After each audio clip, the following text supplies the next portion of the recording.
Assalamualaikum warahmatullahi wabarakatuh. Hai, apa kabar? Siswa-siswi hebat, cerdas, dan berkarakter. Tetap sehat dengan selalu menjaga protokol kesehatan. Karena kesehatanmu adalah keselamatan kita semua. Oke, kali ini bersama Pak Hadi, kita akan belajar materi TIK dengan tema aplikasi pengolah presentasi. Apa yang akan kita pelajari pada pertemuan kali ini? Yang kita pelajari adalah tentang pertama, pengertian presentasi. Yang kedua adalah tentang jenis-jenis aplikasi pengolah presentasi. Yang ketiga adalah kelebihan dan kekurangan dari masing-masing aplikasi pengolah presentasi. Bagaimana? Sudah siap? Yuk kita mulai.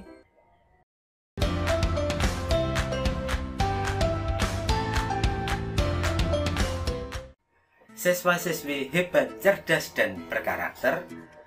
Tujuan pembelajaran pada pertemuan kali ini adalah siswa dapat mengenal macam-macam aplikasi presentasi. Siswa dapat mengenal kelebihan dan kelemahan dari masing-masing aplikasi presentasi. Oke, setelah kita menyampaikan tujuan pembelajaran, sekarang kita masuk ke materi yang akan kita pelajari. Kita mulai dari pengertian dari presentasi itu sendiri. Presentasi adalah suatu jenis komunikasi di mana ada pembicara yang menyampaikan pesan atau informasi, ada pesan yang disampaikan, dan ada penerima pesan. Orang yang menyampaikan pesan disebut sebagai presenter, dan orang yang menerima pesan disebut audien. Presentasi bertujuan agar pesan yang disampaikan dapat diterima dengan baik oleh audien. Sekarang kita akan membahas jenis-jenis aplikasi pengolah presentasi. Jenis-jenis aplikasi pengolah presentasi yang akan kita bahas pada video kali ini ada 5. Yang pertama adalah Microsoft PowerPoint, yang kedua adalah OpenOffice Impress, yang ketiga adalah Key Presenter, yang keempat adalah iWork Keynote, yang kelima adalah Google Slide. Oke, siswa-siswi hebat, cerdas, dan berkarakter, kita bahas satu persatu. Yang pertama adalah Microsoft PowerPoint. Microsoft PowerPoint merupakan aplikasi presentasi yang paling umum digunakan oleh berbagai user. Kelengkapan fitur dan kemudahan penggunaan menjadi nilai lebih untuk program ini. PowerPoint dibuat dan dikembangkan oleh Microsoft. Program ini dirancang khusus untuk memudahkan kita membuat presentasi dengan berbagai template dan animasi profesional. Aplikasi PowerPoint ini memiliki kelebihan dan kelemahan. Kelebihan dari aplikasi PowerPoint adalah penyajiannya menarik karena ada permainan warna, huruf, dan animasi.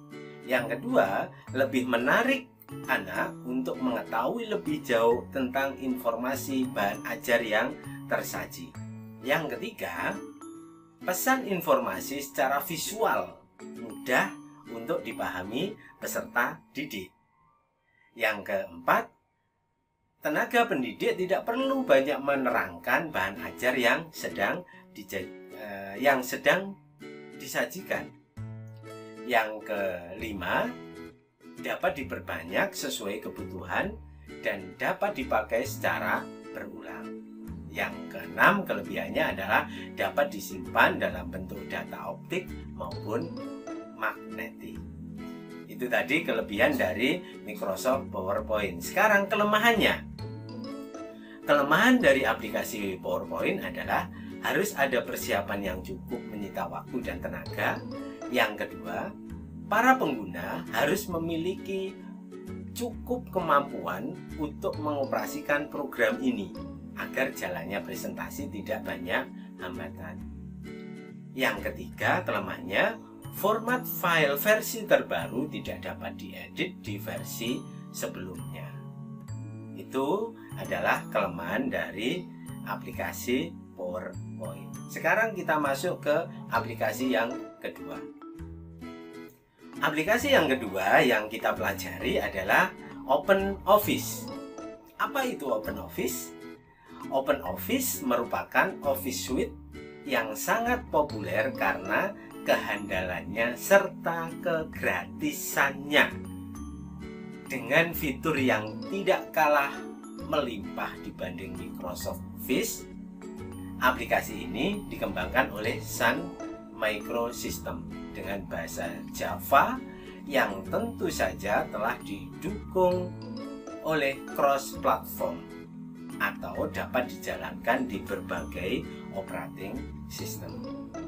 Aplikasi ini juga memiliki kelebihan dan kelemahan.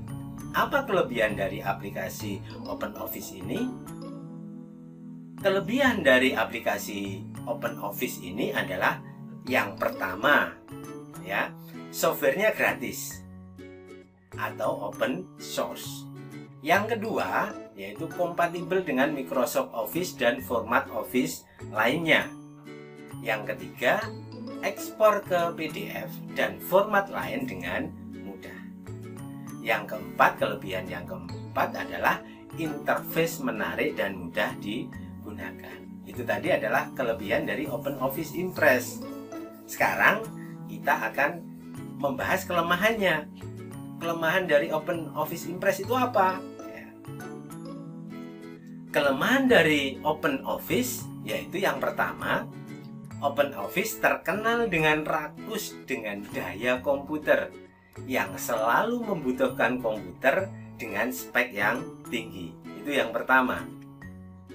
Yang kedua, OpenOffice mampu membuka file Office, tetapi Office tidak bisa membuka file OpenOffice. Itu kelemahan dari OpenOffice.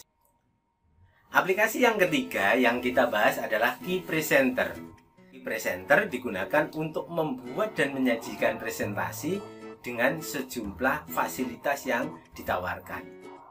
Key Presenter sudah dapat disejajarkan dengan Microsoft PowerPoint. Salah satu fitur menarik dari Key Presenter adalah menghasilkan slideshow dalam format HTML. Begitu sebuah presentasi telah selesai disunting, dalam sekejap dapat dihasilkan versi HTML, sehingga cocok untuk diupload di web. Apa kelebihannya dan apa kelemahannya? Kelebihan dari aplikasi Key Presenter adalah softwarenya gratis atau open source. Yang kedua, tersedia untuk berbagai operating system.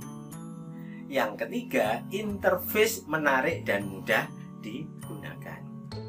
Yang keempat, kompatibel dengan file Microsoft PowerPoint.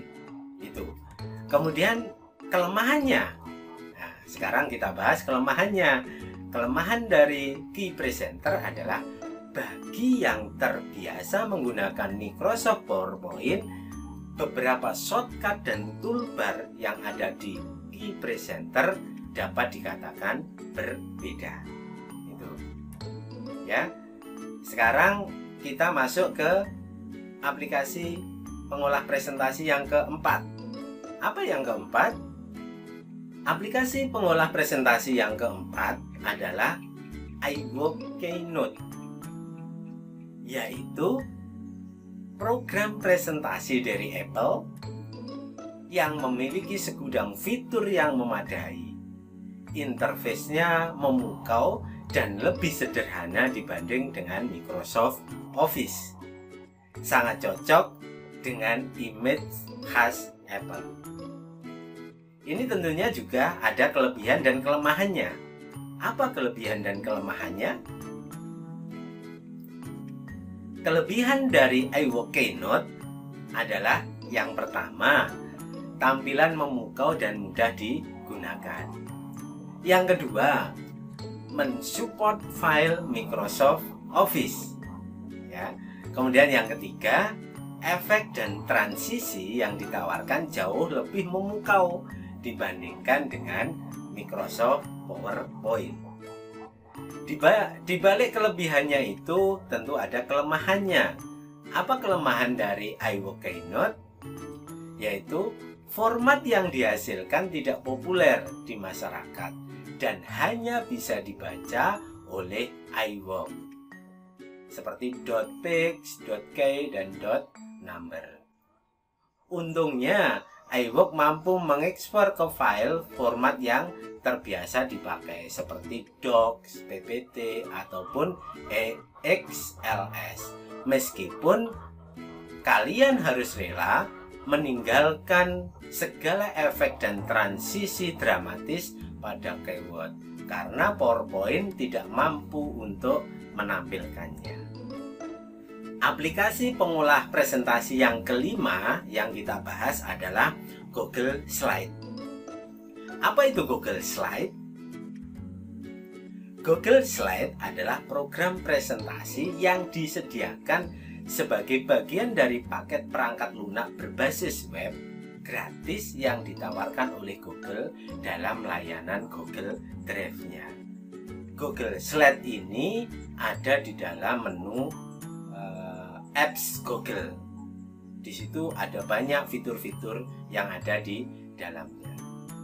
Kita mengenal lebih jauh dengan Google Slide tentang manfaatnya dan kelebihannya.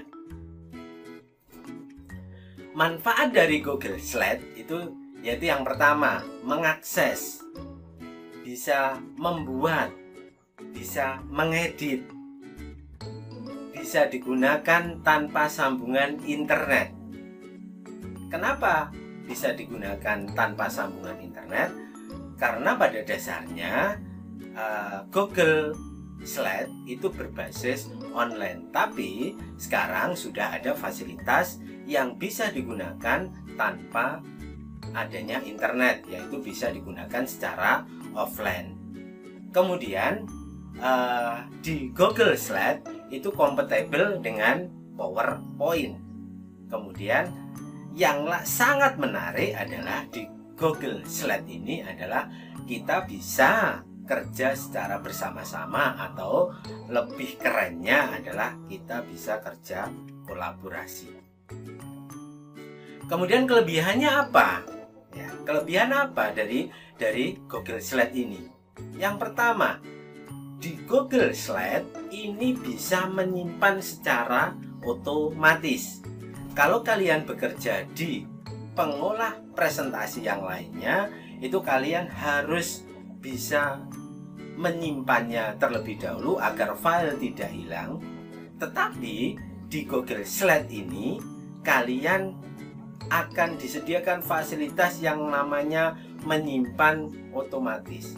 Jadi segala sesuatu yang kalian lakukan, yang dibuat, itu tidak akan hilang, secara otomatis akan tersimpan.